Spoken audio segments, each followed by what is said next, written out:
కాదు, ఆటతో బరిలో గెలిచే మగతనం ఎవడుకుందో రమ్మను.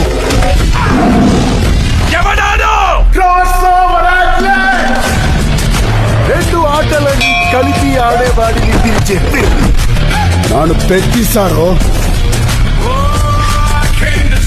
గెలుపైన ఓటమైన ఈ కొండ కింద ఊరోడు లేవాలా. మీరందరూ నేను ఆడాననుకుంటున్నారు.